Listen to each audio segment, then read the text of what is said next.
So for the purpose of this first part of the demo, we'll go ahead and select human, female, and now we get to select your profession. We've announced that our game will have 8 professions, and previously we'd announced that we have elementalist, warrior, ranger, and now just for Gamescom we introduced the necromancer. Necromancer, as you can probably guess, uses dark forces of magic, life-sucking energy, as well as summoning undead minions to help support them. For this demo we'll go ahead and select elementalist.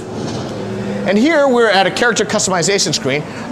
Again, for speed reasons, we have disabled the character customization and just done a random creation. But in the final character customization for Guild Wars 2, we'll literally have millions of options for you to customize the look and feel of your character. So now we get to a part of the character creation process that I'm not sure any MMOs have. This is called your biography. And it is in your biography that you will be able to select very specific things that will determine how your character's personality, storyline develops through the course of the game. The first question's a pretty easy one. It's basically an accessory and jewelry question. By going through water or fire, earth, you'll notice the little gem on the head of my elementalist changes color. It actually doesn't have any hard gameplay impact. It's just a nice, cool visual differentiation. Let's go ahead and pick. Yeah, that looks good. This one is rather interesting. This is an introduction to our personality system.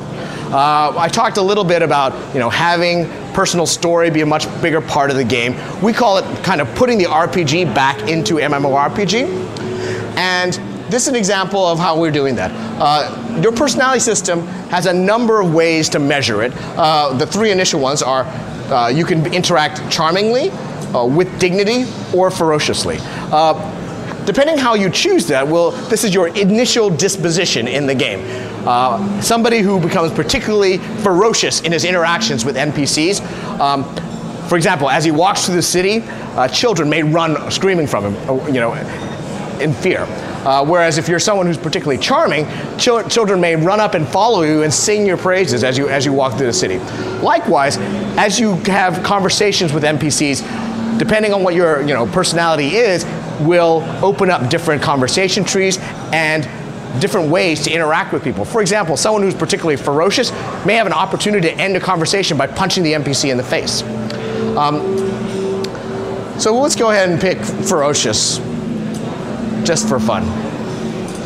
Okay. So this next one says I was raised as a commoner, a noble, or in the streets.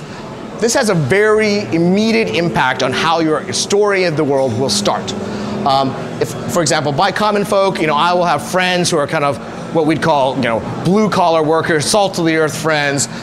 If I had chosen nobility, you also notice the clothing changes a little bit. If I chose nobility, I'll have very high, highly placed, noble friends who spend lots of money on me. And the last one, streets. I'll have to worry about things like street gangs, and maybe I ran in a street gang for a while before I came to my current place. Let's choose common folk for now. And this next one is kind of fun. We won't see the full impact of these, but these will have rather far-reaching effects later on. What is your biggest regret? One might be you got passed up for an opportunity. You never recovered your sister's body, and this one's our personal favorite. I was passed up for an opportunity to join the circus. Chances are, you choose that one, something circus-related will come across your doorstep in your personal story. This last one is you choose which human god is you're most affiliated with, and this will also drastically alter how your personal story plays out. Now, what I just showed you, all those things, are very specific to the humans. If I were to play a Char or an Azur or a Norn, I would get a completely different set of experience. For example, the social standing questions, Char don't have this notion of common nobility streets. They may be asked, which legion are you affiliated with? So again, from terms of customizing your personal story, replayability, you'll have a lot of different options if you decide personal story is the way you want to progress through the game world.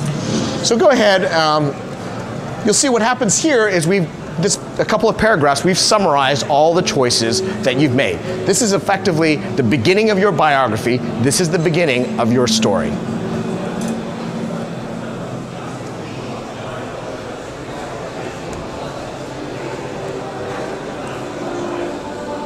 The human race once ruled Tyria.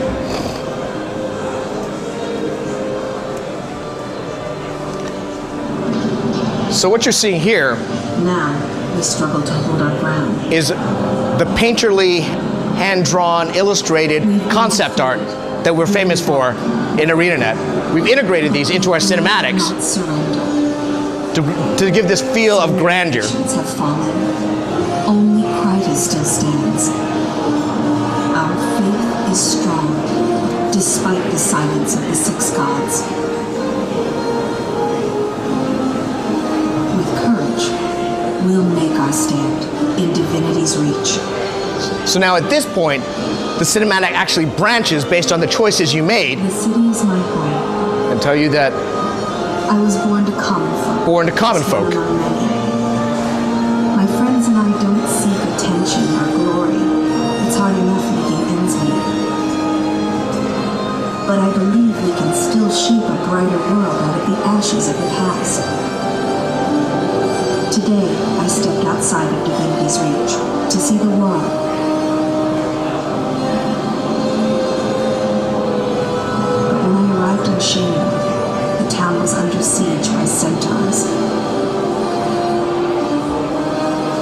Innocent villagers are in danger. Someone has to help. and you'll see here we actually integrate your character into the cinematic. I have to fight. I have to make a stand. This is my story.